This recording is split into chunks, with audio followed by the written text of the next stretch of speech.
Good morning, everyone, and welcome to C2HR's presentation of decompression in a time of disruption. My name is Gino Morliani, Vice President, Human Resources at the Universal Music Group and a board member here at C2HR. As a reminder, this session is being recorded and will be available for on-demand viewing following the presentation. I do hope you're enjoying your Friday so far. We have a day packed full of sessions for you, and I hope that you can stay with us throughout. Now, it is my distinct pleasure to introduce our next speaker. He is currently the Chief Medical Officer and Head of Sales for Calm, a leading global health and wellness brand with the #1 app for sleep meditation and relaxation.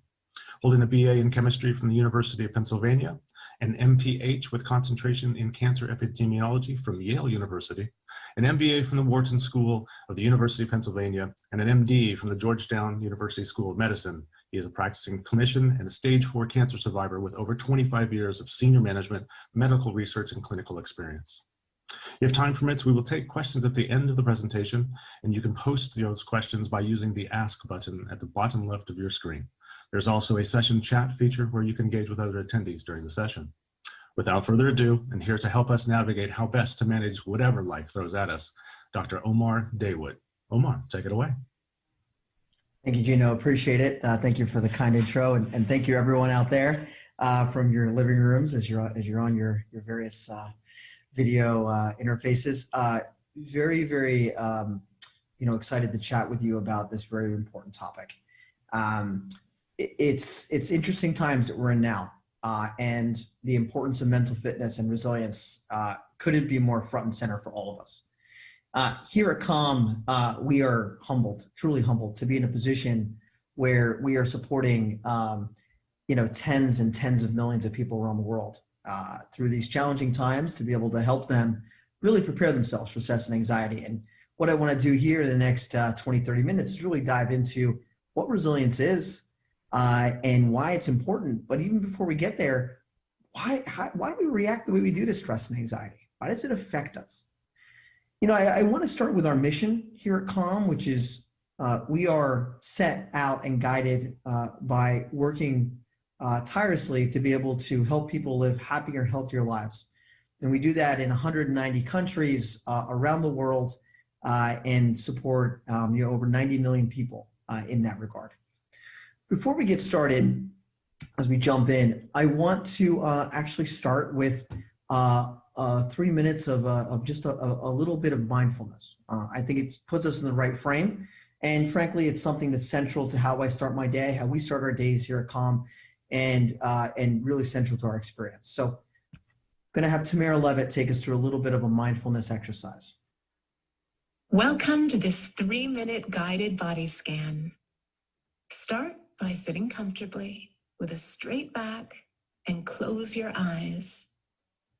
Take a few deep breaths in and out to ground you in this moment, feeling your breath as it enters your body and as it leaves your body. As the breath flows in, follow it in. Then as the breath flows out, follow it through to its completion. With each out-breath, let your body become heavy, sinking deeper into your chair. Now bring your attention to your head, feeling into your scalp, the forehead, and temples. Observe your eyes, cheeks, your ears, jaw, and chin. Breathing in and out, letting all tensions release. Now lower your focus to the neck and shoulders, letting them soften.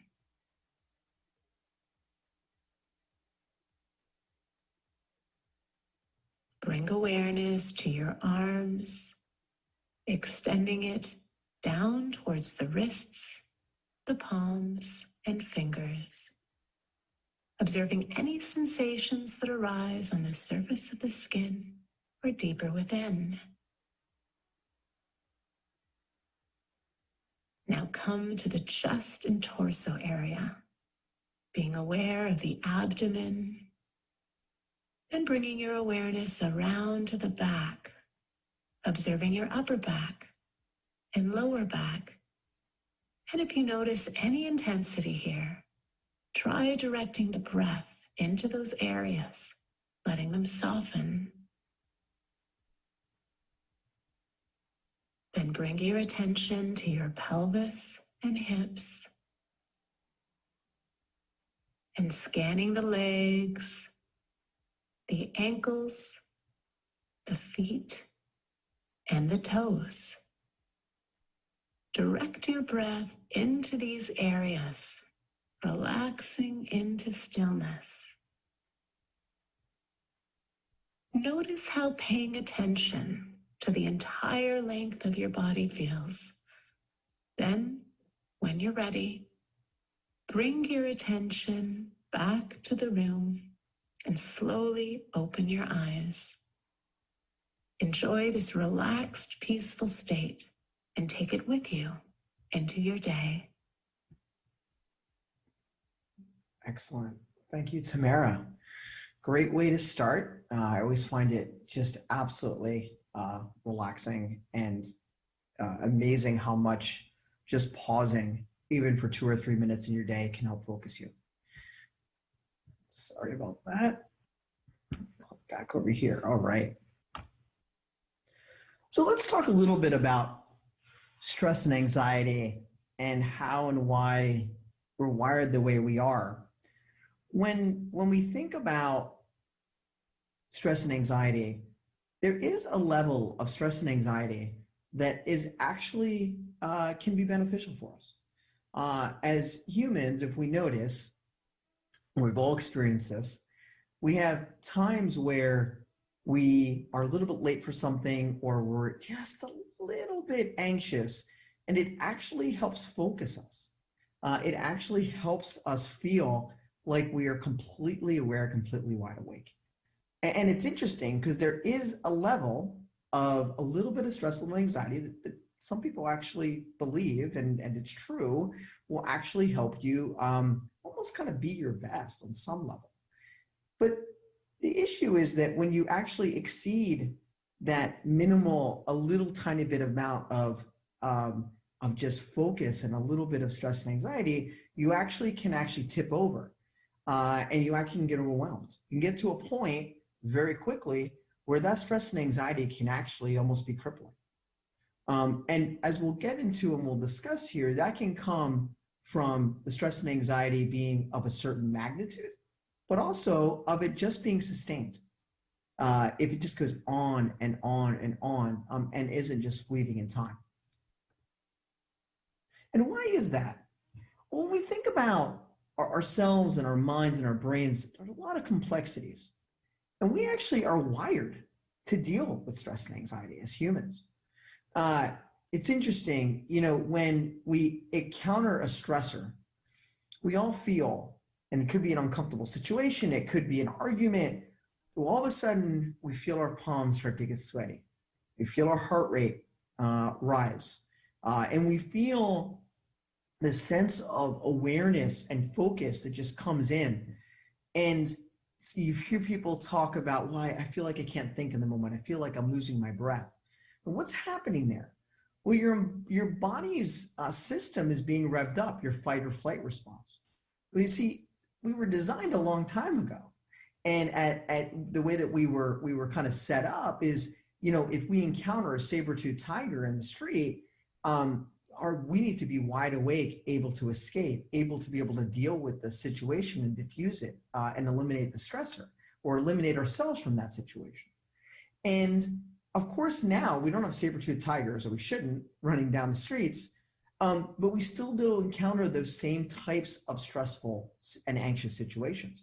And when we do, our sympathetic nervous system will actually rev up our fight or flight response, because it's acting in a way in which it's trying to protect us.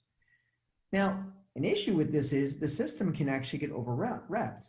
So normally when the stressor is removed, so when that saber-toothed tiger is not there anymore, when that point of conflict with your colleague or with someone else has ended, your system, your parasympathetic system, which balances your sympathetic system, will rev you back down. All your hormone levels are dropped to normal, your heart rate are dropped to normal, your palms will start sweating. But if that stressor is not removed, or if that stressor is at such a heightened level, then the system is going to continue to rev up. You're going to have prolonged high heart rate, prolonged changes in your different biologic parameters in your body, and it's going to lead you to have this period of stress and anxiety that then tips us into an area in which it's just really, really hard for us to deal with. And why is this important? Why does it matter whether we actually tip beyond the point to which we can quote unquote handle? Well, if we think of the brain, the brain is extremely complex. And one of the things the brain is responsible for, the many functions, is decision making, is the ability to actually assess a situation and have good judgment. And when you have a stressor that is persistent, when you have this fight or flight response and it's ongoing, your amygdala, which is a critical part of the brain that helps pass information to your prefrontal cortex, which is where judgment and where decision making is really kept, you're not going to be able to actually pass information as efficiently. The amygdala gets cloudy, essentially, you can think of. And so now you're in this situation, it's high stress, high anxiety, and you have incapacitated decision making. We've all experienced it as well, where we're in the situation, we tend to be reactive. It's hard to step out of the situation and actually use our best judgment. And that's a real critical aspect and a real critical outcome of someone who is stressed and anxious. They tend to make poor decisions. They tend to have a lack of really clear judgment, and therefore it leads them to become more stressed and anxious, somewhat of a vicious cycle. But when we think about, now that we know how we react to stress and anxiety, I think it's important to think about what makes up a stressful and anxious situation. Because if we can identify what goes into it, we can start to actually identify the situation and start to deal with it. But if you can't identify it, it's really hard to deal with a situation. So there's typically what we call kind of a recipe for stress, a series of ingredients that come together in some combination to make a stressful situation. The situation is typically novel, something that is brand new for me. I haven't seen it before. It's typically unpredictable. It's completely out of something that I don't know where the outcome necessarily is going to go. Is a threat to my ego. So, I feel like it's a situation that's somewhat dominating me.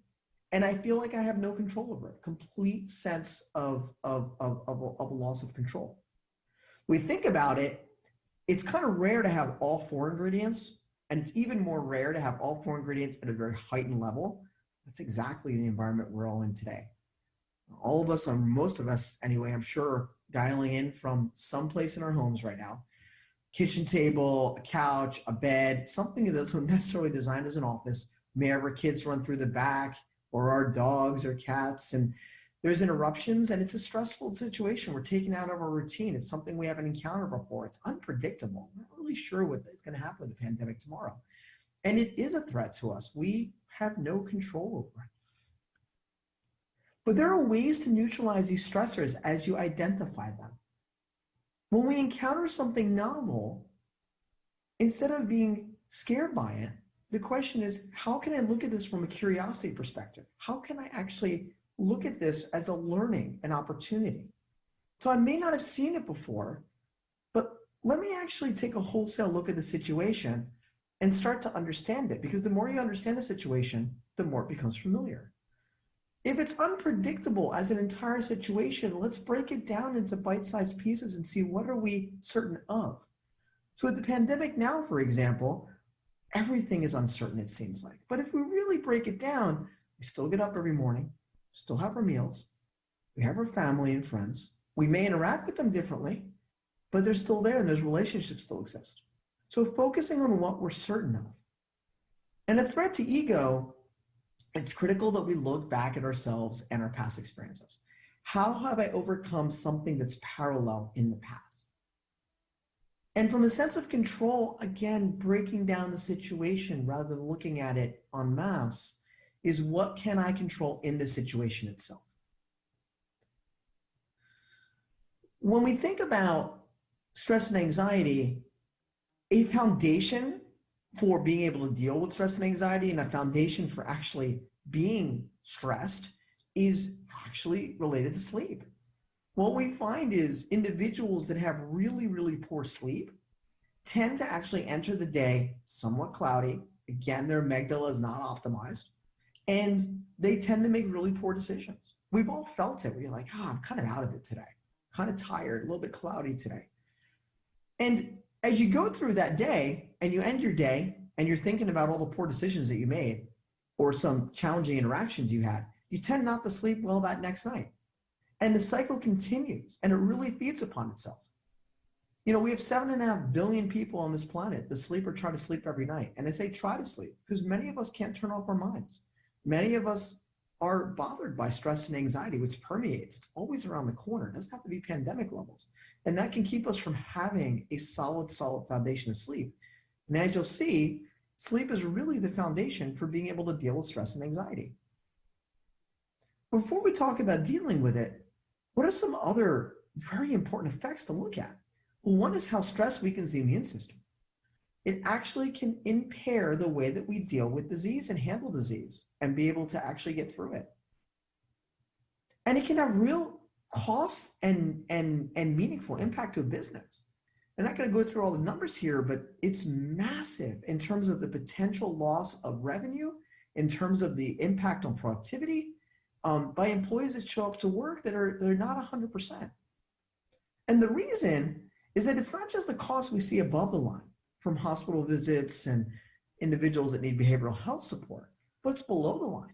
Those individuals that are sitting in their desks and they're paralyzed, right? A huge presenteeism problem, or even absenteeism. But beyond absenteeism, how many of us have sat at our desk on Monday morning and been paralyzed by thinking of the 10 things we have to do all week, or by thinking of what happened that weekend or a relationship challenge?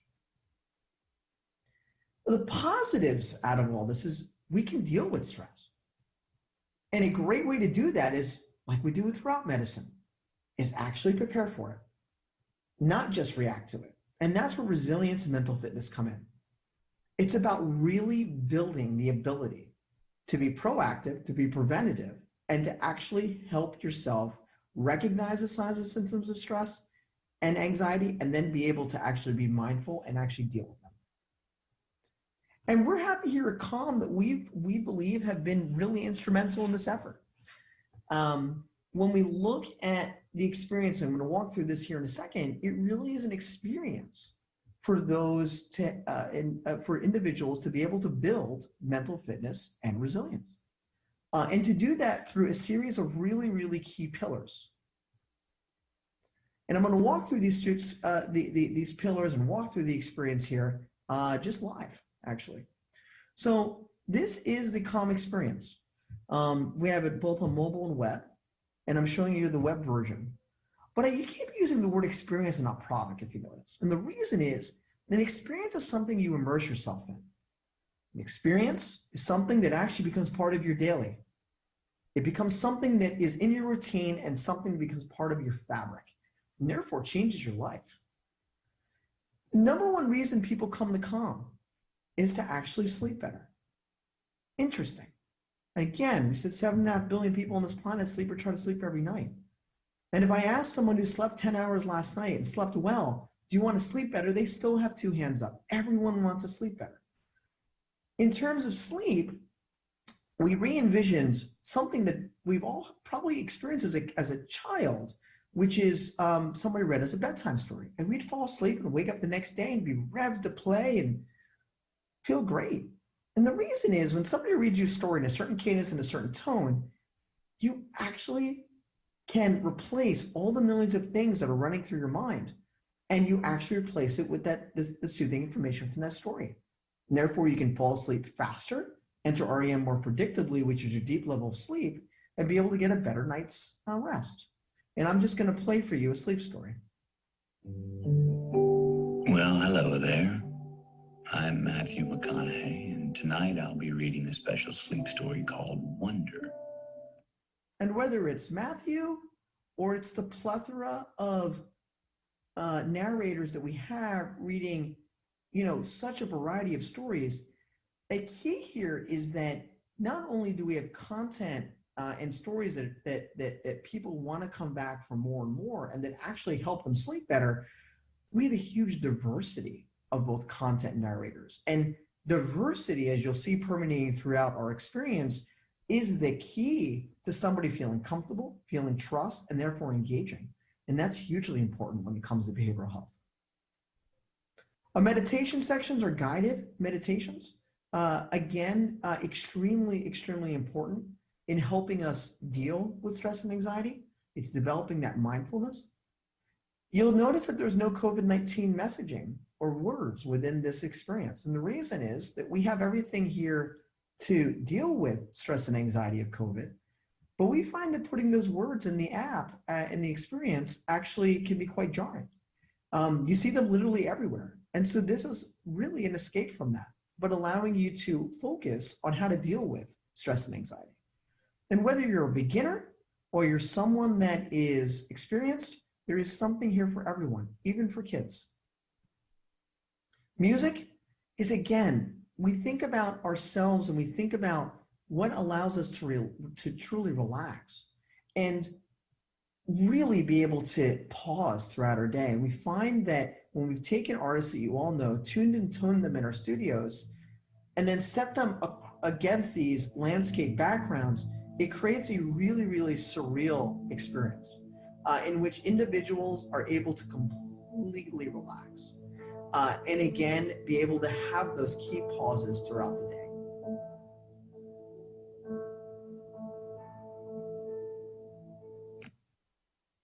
Master classes go very, very deep into certain areas. For example, gratitude, how you actually both pat someone else on the back, but also pat yourself on the back, and the importance of that. And Calm Body is really interesting. It's kind of the intersection of mental and physical. And I'll give you an example of one that's very relevant to the world that we all live in today.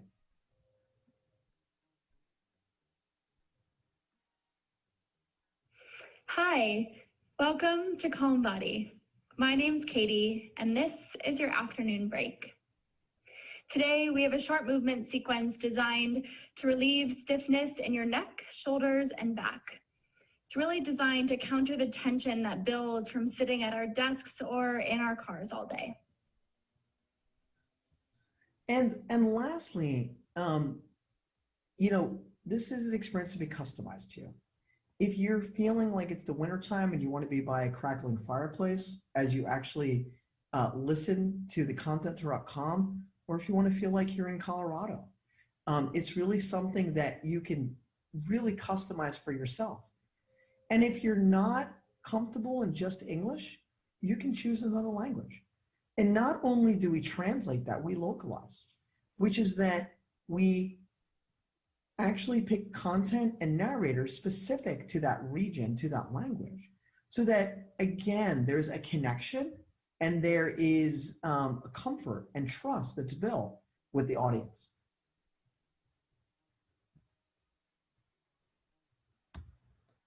And so resilience and mental fitness is really key. Getting that solid foundation of sleep and then being able to build upon it through mindfulness and through meditation allows everyone to really start to prepare themselves for stress and anxiety. And then combining that with being aware of the key situation and understanding, like, okay, I'm starting to feel these signs and symptoms that I'm experiencing related to the stressful situation in front of me. How can I start to think about this situation is extremely important, because now you have the tools and you're prepared to be able to handle that situation. And I'm just going to skip through some of these slides since we just went over a demo. So some specific strategies that are interesting and very valuable for us to think about, especially during a time like today. One is media consumption can overwhelm our minds. And thinking of what the right amount of media consumption is for you is going to be super critical. For me, it may be very different than for you. And not actually consuming media late at night, because whatever we're going to be filling our minds with is what we're going to go to sleep with. Appreciate what's going well and express your gratitude both for yourself and for others. There's a lot or we can be thankful for right now. Stay connected to your work community and stay connected to your personal community. It's extremely important.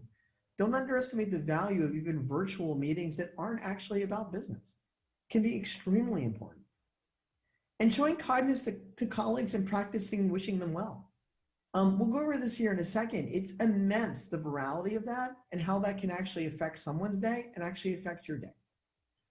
And for example, if we think about this, if we just take a moment to silently wish someone well, whether it be, may you be happy, may you be healthy, and doing a simple check-in with that person, and then wishing them a great day. It's immense when somebody does that to you, the impact it can have.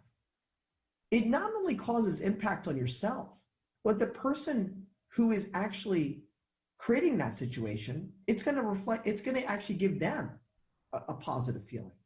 And they're going to want to do it to someone else. When you've experienced it, you're going to want to wish someone else a great day as well, because you just felt how great that made you feel. And so it really becomes viral. And it's something that as a community, if we continue to ensure that we're checking in with people around us and that we're taking that few moments, even before a meeting. I like to take the first minute or so before any meeting we have here at Calm and be able to actually ask the team, how are you doing today? It's extremely important. Does it take away from a 30-minute meeting? And is that, a couple minutes of our meeting are gone, how are we going to be productive? Well, you'll find the next 28 minutes of that meeting will be even more productive. And the team will build even a better trust with you. And frankly, you'll have your finger on the pulse of everyone in the room.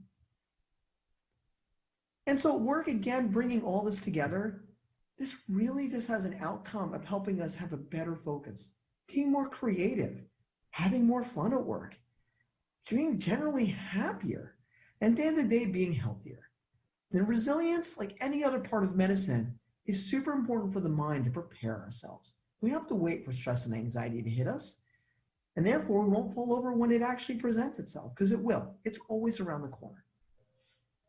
And with that, we can move to questions.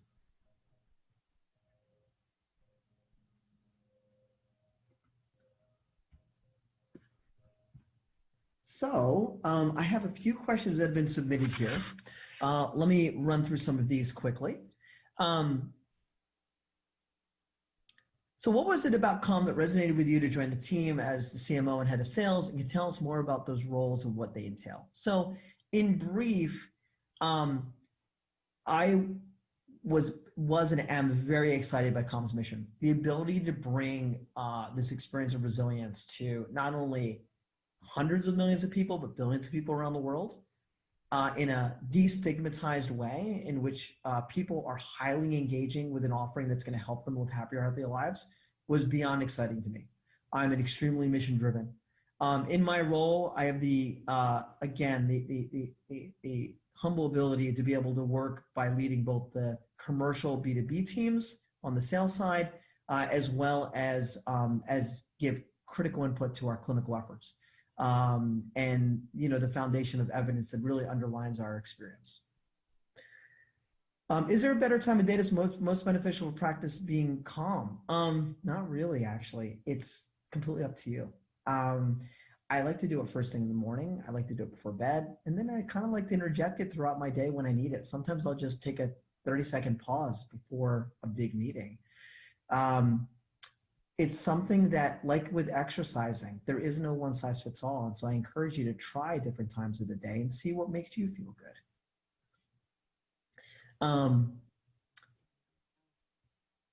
What do you hope users of Calm really get from the app? Everyone's going to get something different. Some people are going to sleep better. Some people are going to develop mindfulness. Some people are going to be able to just have better relationships with others because they best understand themselves and understand those around them. You focus on gratitude. How do you develop a practice? Well, using an experience like Calm and leaning on that can be a great way to do that. You don't have to develop it on your own. I can paraphrase this question and say, I'm in a gym wanting to work out. How do I develop a good routine to work out? Well, you can work with a trainer, right? You can work with within the confines of a gym that has some structure to it and has various tools. How you use that gym is going to differ.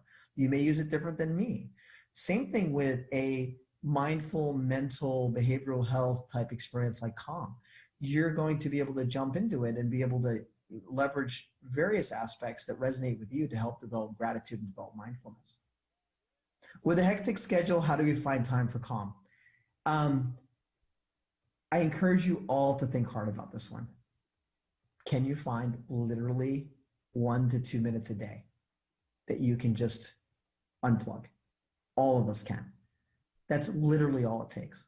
This doesn't take hours and hours and hours.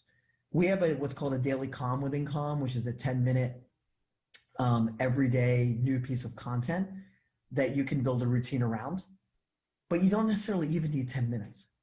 It's there for potential structure. But I think that's the key, is you don't need hours to do this. And you can find the few minutes here and there, even a slight pause in your day can be a great start.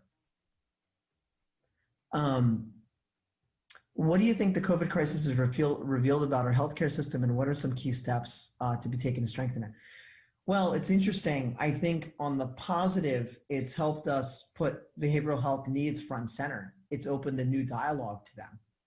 And so it's highlighted the critical need for all of us to be prepared, not just reactive. I think it puts front and center that we need to actually think about behavioral health in a preventive manner, like we do with heart disease, like we do with diabetes and every other aspect of physical health. As HR people, how do you recommend we inspire our clients to embrace mindfulness? Further supporting benefits like Calm, for example, in which you're able to put something in front of your employees that's highly engaging. We have over 26% sign-up rates in our account on average, and engagement rates escalating far above 75% on average, which means we have a lot of people that engage with an offering. You compare that to EAPs, which are typically 0 to 3%, or digital health, the best of them are like 6 to 8%. It's important to look for solutions that are going to be further engaging.